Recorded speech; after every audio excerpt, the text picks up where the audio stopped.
탈무드, 유대인 율법 학자들이 사회의 모든 사상에 대하여 구전 해설한 것을 집대성한 책입니다. 탈무드는 유대인뿐만 아니라 나라와 종교를 불문하고 많은 사람들에게 사랑을 받았다. 다양한 이야기를 통해 일상을 살아가는 사람들에게 누구나 공감할 만한 교훈과 방향성을 제시해 주기 때문이다. 하나님이 맡긴 보석. 랍비의 집에는 중병에 걸린 두 아들이 있었다. 어느 날 랍비가 설교를 하러 교회에 갔는데 설교를 하는 동안 랍비의 두 아들이 병이 악화되어 죽고 말았다. 랍비의 아내는 아이들을 흰 천으로 덮어주었다. 설교를 마치고 집으로 돌아온 랍비에게 아내가 말했다. 당신에게 물어볼 것이 있어요. 어떤 사람이 제게 잘 보관해 달라고 말을 하면서 아주 값비싼 보석을 맡겼어요. 그런데 어느 날 갑자기 그 사람이 돌아와서 맡겼던 보석을 달라고 말하면 제가 어떻게 해야 할까요? 그 말에 랍비가 말했다. 당연히 그 보석을 맡긴 주인에게 돌려주어야지요. 랍비의 말을 들은 아내가 말했다. 사실 방금 전에 하나님께서 우리에게 맡겨둔 귀한 보석 2개를 다시 가지고 가셨습니다. 아내의 말이 무슨 뜻인지 깨달은 랍비는 아무 말도 하지 않았다. 붕대. 어느 나라의 왕이 상처 입은 아들에게 붕대를 감아주면서 말했다. 아들아, 이 붕대를 꼭 감아 두거라.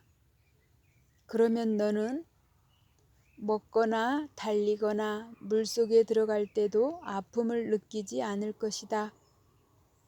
그러나 붕대를 풀면 상처가 커질 것이다. 인간의 마음도 이와 같아서 마음속에 있는 악한 마음이라는 상처를 법률이라는 붕대를 감고 있음으로써 악에 빠지지 않게 되는 것이다. 험담. 남을 험담하는 것은 살인보다 더 나쁜 행위이다. 살인은 한 사람만 죽이지만 험담은 3사람을 죽인다.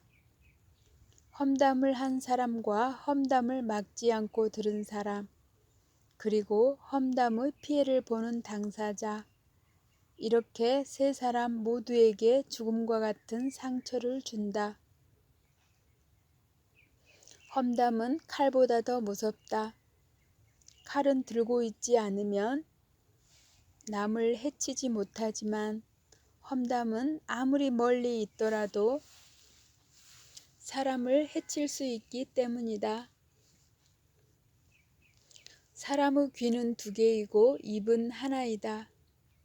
이는 말하기보다 듣기를 더 중요하게 생각하라는 뜻이다. 또한 사람의 손가락이 자유롭게 움직이는 것은 험담이 들려올 때 귀를 막고 그에 동조하지 말라는 뜻이다. 다름박질. 제2차 세계대전 당시 히틀러는 수많은 유대인을 학살했다. 유대인들은 이를 피하기 위해 러시아로 도망쳤다. 하지만 히틀러는 도망친 유대인을 잡아서 넘길 때마다 돈을 주겠다고 러시아 경찰들을 꾀어냈다. 그래서 러시아 경찰들은 유대인들을 불시의 검문에 빠짐없이 잡아들였다. 어느 날 2명의 유대인이 길을 가다가 맞은편에 러시아 경찰들이 걸어오고 있는 것을 보았다. 그런데 둘 중 한 명은 영주권을 가진 유대인이었고 다른 한 명은 영주권이 없는 유대인이었다. 맞은편에서 오는 러시아 경찰들을 보면서 영주권을 가진 유대인이 다른 유대인에게 말했다. 경찰이 다가오면 나는 뒤돌아 뛰어갈 테니 자네는 아무 일도 없는 것처럼 걸어가도록 하게. 경찰이 가까워지자 영주권을 가진 유대인이 왔던 길을 돌아 뒤로 도망쳤다. 러시아 경찰들은 도망친 유대인을 쫓아서 뛰어갔다. 그 유대인은 어느 정도 뛰다가 걸음을 멈췄다. 러시아 경찰이 그에게 말했다. 영주권을 보여주시오. 여기 있습니다. 영주권을 본 경찰이 물었다. 영주권이 있는데 왜 도망쳤소? 요즘 몸이 아파서 병원에 다니는데 의사가 약을 먹은 후 30분 동안은 뛰라고 했습니다.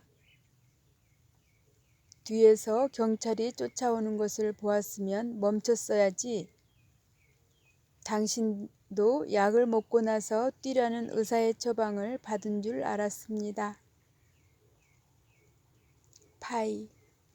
두 형제가 파이 하나를 놓고 싸우고 있었다. 두 형제는 서로 파이를 자르겠다고 다퉜다. 형이 칼을 들고 파이를 자르려고 하는 모습을 보고 아버지가 말했다. 애들아, 아버지 말을 들으렴. 누가 먼저 파이를 잘라도 상관없으니 한 사람이 파이를 자르면 다른 한 사람이 먼저 파이를 고르는 것으로 하자꾸나.